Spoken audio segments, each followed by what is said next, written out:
Hello everyone. तो आज हम पढ़ने जा रहे हैं क्लास 11 चैप्टर नंबर 6 स्टैट्स। ये वीडियोस मैं बेसिकली पेरेंट्स और टीचर्स के लिए बनाती हूँ। जो भी बच्चों को आगे आप पढ़ाते हो तो आप इसकी हेल्प लेके इस नोट्स के थ्रू आप उनको अच्छे से एक्सप्लेन कर सकते हो, right. So the 6th chapter is about diagrammatic presentation of data, bar diagrams and pie diagrams। ठीक है। अब डाटा क्या है, डेटा जो भी होता है उनको हम ऐसे अगर नंबर्स में डायरेक्टली लिख देंगे तो बहुत ऐसे रफ सा लगेगा कि बिल्कुल भी प्रेजेंटेबल नहीं लगेगा और आपका बहुत ही बोरिंग सा लगेगा कि ओहो यार कितना बोरिंग से कौन पढ़ेगा।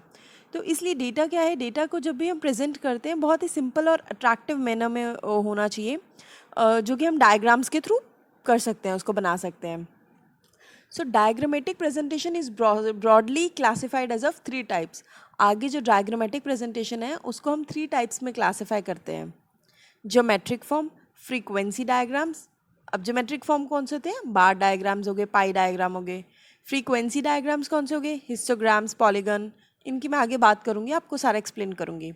अरिथमेटिक लाइन, ग्राफ या टाइम सीरीज, जो बेसिकली सिंपल ग्राफ के वे में होते हैं। ठीक है। अब डायग्रामेटिक प्रेजेंटेशन कौन सी होती है, दिस इज़ अ टेक्निक, ये वो टेक्निक है ऑफ प्रेजेंटिंग न्यूमेरिक डेटा, जो न्यूमेरिक डेटा को प्रेजेंट करती है थ्रू पिक्चर्स के थ्रू। उन न्यूमेरिक डेटा जो होता है, जो नंबर्स होते हैं, उनको जो प्रेजेंट करते हैं, that is known as diagrammatic presentation, right. For example bar diagram and pie charts, these are the examples, right। उसके बाद क्या है, that this is the most attractive way to represent statistical data. Diagrammatic presentation होती है जो सबसे attractive होती है स्टैटिस्टिकल डेटा को रिप्रेजेंट करने के लिए, क्योंकि बहुत सुंदर लगता है। आप जब जब पिक्चर्स के थ्रू आप इजीली समझ पाते हो, हम इजीली समझ पाते हैं। डायरेक्टली हमें बुक में 5-10 लाइंस का पैराग्राफ होगा, वो बहुत बोरिंग लगेगा। उसी को अगर हम पॉइंट वाइज या फिर एक पिक्चर के थ्रू एक्सप्लेन करें तो आपको ज़्यादा इजी लगता है, आप इजी समझ पाते हो उस चीज़ को, राइट। ये हर एक के साथ होता है। सो उसके बाद क्या है, following chart shows different type of diagrammatic presentation, वही जो अभी हमने पढ़ा, geometric form, frequency diagram and arithmetic line graph. ठीक है। अब बार डायग्राम्स की बात करते हैं अंडर ज्योमेट्रिक फॉर्म। बार डायग्राम को हम और क्या क्या नाम दे सकते हैं, पिलर डायग्राम, कॉलम डायग्राम। ठीक है। अब कॉलम समझते हो, जैसे बार डायग्राम, बार का मतलब क्या होता है, बार किटकैट, आपने चॉकलेट खाई होगी, हम किटकैट को कहते हैं ना, एक बार दे दो please, can you please give me 1 bar of KitKat. तो वो बार क्या हो गया, दैट्स अ कॉलम, एक लंबी जैसे पिलर की तरह होती है ना, तो दैट इज नोन एज बार। तो उसी तरीके जब बार्स किसी डायग्राम में बार्स होती हैं तो that is known as bar diagrams. These are those diagrams in which data are presented in the form of bars or rectangles। ठीक है, जिसमें rectangles होते हैं like KitKat में। So bars are also called columns। अब bar and its features क्या हैं, बार usually means a rectangle और सम रेक्टेंगुलर फॉर्म, वही जो अभी बोला मैंने कि रेक्टेंगल फॉर्म में होते हैं। वो शो करते हैं कि वेरिएबल की वैल्यू क्या है, किसी भी वेरिएबल जो चेंज होता है उसकी वैल्यू क्या है। ठीक है। अब उसके फीचर्स क्या क्या हैं, फर्स्ट फीचर है कि लेंथ और हाइट चेंज हो सकते हैं, लेकिन जो उसकी ब्रेड्थ है, जो उसकी चौड़ाई है, दैट विल रिमेन सेम, वो बिल्कुल सेम रहेगी हर बार, राइट।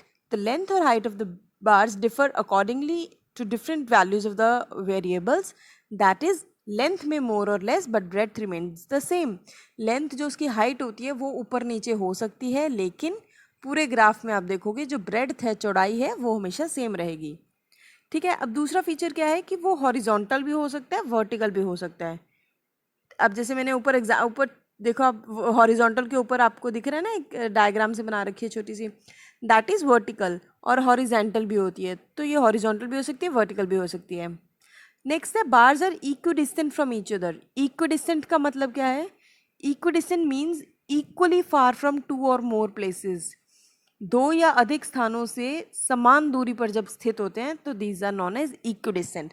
तो जो बार्स होते हैं वो एक दूसरे से समान दूरी पर स्थित होते हैं, वो they are far away from each other equally at equal level.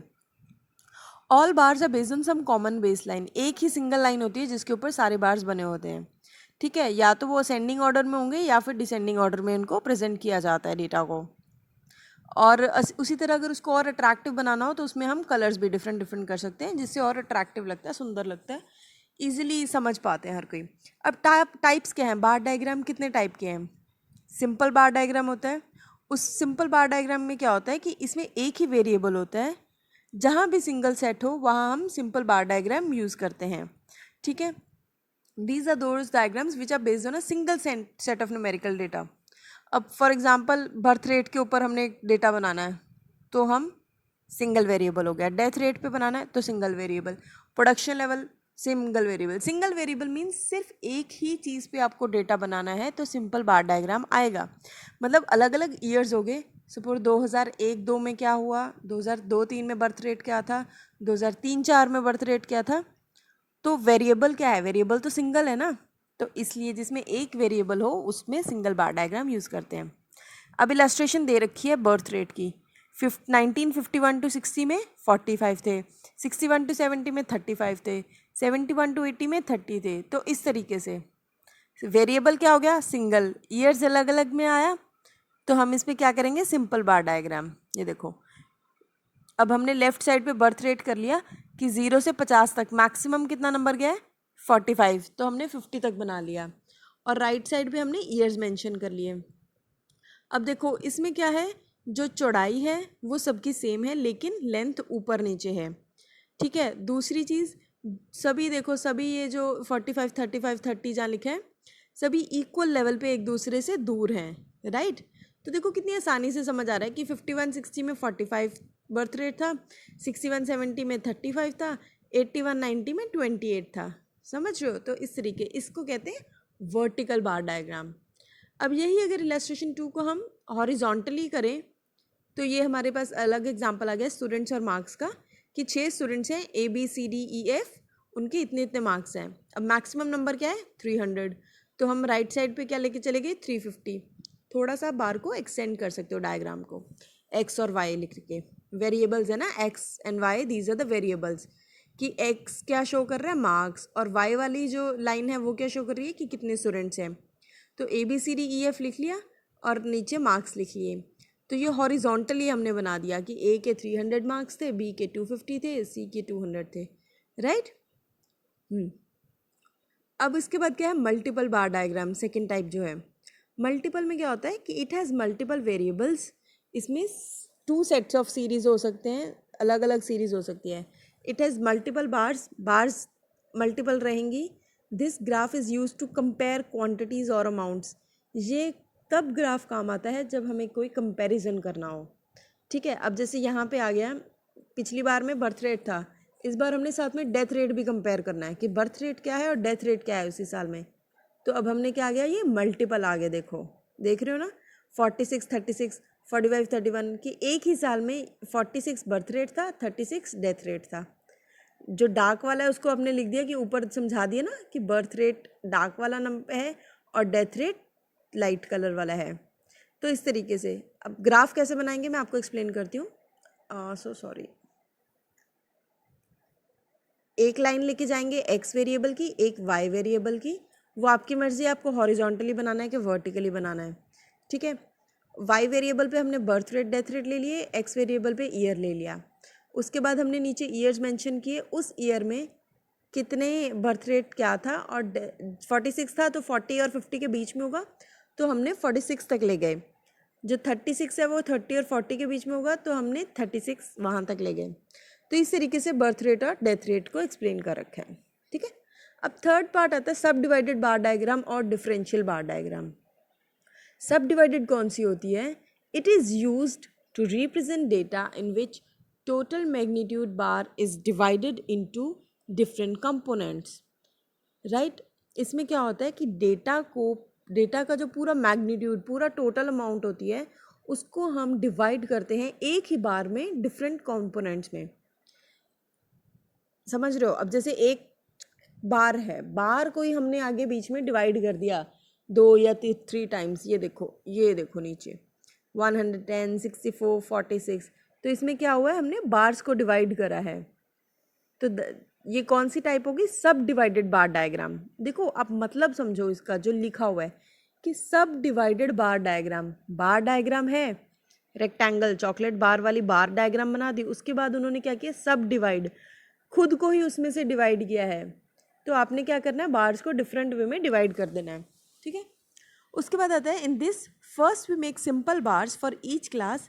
Her class के लिए हमने सिंपल बार एक बना दी, विच कंटेन्स कंप्लीट मैग्नीट्यूड, जिसमें कंप्लीट मैग्नीट्यूड आ जाता है। एंड देन उसको हम डिवाइड कर देते हैं डिफरेंट रेशो में, ठीक है, हाइड्रो इलेक्ट्रिसिटी, थर्मल इलेक्ट्रिसिटी और टोटल प्रोडक्शन में। तो इस तरीके से हमने, आप चार्ट देखो और नीचे हमने उसमें डिवाइड कर दिया। अब नेक्स्ट आता है परसेंटेज बार डायग्राम। परसेंटेज बार डायग्राम में क्या आता है? A diagram which shows a simple analysis of statistical data in terms of percentage, जिसमें कुछ भी चीज़ परसेंटेज में आती है, फॉर एग्जांपल बार चार्ट हो गया, पाई चार्ट आ गया, वो होती है परसेंटेज बार डायग्राम, ठीक है।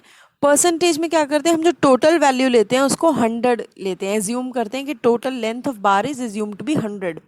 उसके बाद फिर हम परसेंटेज काउंट करते हैं, ठीक है। ये आप एग्जाम्पल है, अगर आपको एग्जाम्पल भी समझनी है तो मेरे को बता देना, मैं एक्सप्लेन कर दूंगी। अदरवाइज ईयर्स अलग अलग दे रखे हैं, प्राइमरी सेकेंडरी टर्शरी, ठीक है। अब प्राइमरी कितना परसेंटेज है टोटल का? तो हमने क्या किया? टोटल इन तीनों के कर लिए, प्राइमरी सेकेंडरी और टर्शरी के, ईयर 2010 का और 11 का। अब 8,22,415 को हमने डिवाइड किया 49,37,006 इंटू 100 करेंगे तो इसकी परसेंटेज आ जाएगी, ठीक है। तो ये 16.66% हो गया, क्यूमुलेटिव हो गया और टर्शरी, इस अकॉर्डिंग हमने कर दिया। क्यूमुलेटिव में क्या होता है? 16.66, देखो पहले 16.66 लिख दिया, फिर 26.03 को 16 में ऐड करा, 42.69 आया, फिर टर्शरी से 57.31 उठाया, 42 में ऐड करा और 100 आ गया। तो इस तरीके से टोटल 100 हो गया, राइट। अब हमने ये जो चार्ट में बनाना है 2010-11 और 11-12 में, ठीक है, प्राइमरी सेकेंडरी टर्शरी हमने परसेंटेज वाइज डिवाइड कर दिया कि 16.66 इतना बनता है, 26 इतना है, 57.3 इतना है, ठीक है। उसके बाद आता है deviation bar diagrams. There are simply two bar charts aligned where one of the charts runs right to left rather than left to right. The two charts report on same categories but differ in terms or of some other variable. ठीक है। अब deviation में क्या होता है? The deviation bar diagrams are used to compare deviation के लिए हम कंपेयर करते हैं रिलेटेड वेरिएबल्स को टाइम और लोकेशन के अकॉर्डिंग, ठीक है।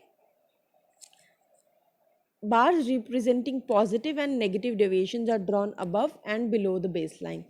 अब हम क्या करते हैं? जैसे पॉजिटिव है तो अबव बेसलाइन आएगा, नेगेटिव डेविएशन है तो बिलो द बेसलाइन आ जाएगा। तो इस तरीके से हम करते हैं। अब ये देखो आप, ये आपको दिख जाएगा, सेविंग और डेफिशिएट बता रखा है कि कितनी सेविंग करी और कितनी डेफिशिएट, कमी कितनी हुई 2010 से 15 के बीच में। 2010 में हमने 30 तक सेविंग कर ली, 2011 में सेव तो क्या हमारा उल्टा हमारा नुकसान हो गया, -20 में हम चले गए। 2012 में हमने 10 सेव कर लिया। तो इस तरीके से ये कुछ भी जो नंबर्स होते हैं तो इन रुपीज़ ऊपर लिखा हुआ देखो, इन 1000, 30 मीन्स 30,000, 20 मीन्स 20,000, राइट। तो पाई चार्ट और circle chart is a circular statistical graphic which is divided into slices to illustrate numerical proportion. These charts are generally used to show percentage or this is applied where there are 6 or less variables, right. ये जो next पाई circular diagrams हैं, ये इनमें ये तब apply करते हैं जब हम जहाँ पे 6 या 6 से कम वेरिएबल्स हों, ठीक है। यहाँ पे परसेंटेज भी होती है, these are generally use to show percentage, right. So with this I think we have ended up the chapter. ये परसेंटेज वाला आप देख सकते हो एग्जाम्पल्स। इन केस कुछ क्वेरी रहती है तो आप मेरे को बता सकते हो, मैं आपको इलास्ट्रेशन जो है वो नेक्स्ट वीडियो में एक्सप्लेन कर दूंगी, राइट। क्योंकि थोड़ा वीडियो लंबा हो रहा है तो इलास्ट्रेशंस मैं आपको नेक्स्ट में एक्सप्लेन कर दूंगी। कुछ और क्वेरी रहती है तो आप मेरे को मेंशन कर सकते हो नीचे, और डिस्क्रिप्शन बॉक्स चेक कर लीजिए, उसमें बहुत सारे वीडियोस अपलोडेड हैं, तो आपको जौन सा देखना आप देख सकते हो। रेस्ट प्लेलिस्ट में सारे वीडियोस अपलोडेड हैं, प्लेलिस्ट वाइज देख सकते हो आप। आप मेरा फेसबुक और इंस्टाग्राम पेज पे भी जाके लाइक कर दीजिए, और उस पे भी जो भी आपको अपडेट्स मिलते रहेंगे एंड वो मैं आपको मेंशन कर दूंगी। नीचे डिस्क्रिप्शन बॉक्स में रहेगा मेरा इंस्टाग्राम और यूट्यूब फेसबुक का page. Right, so till then take care, bye bye.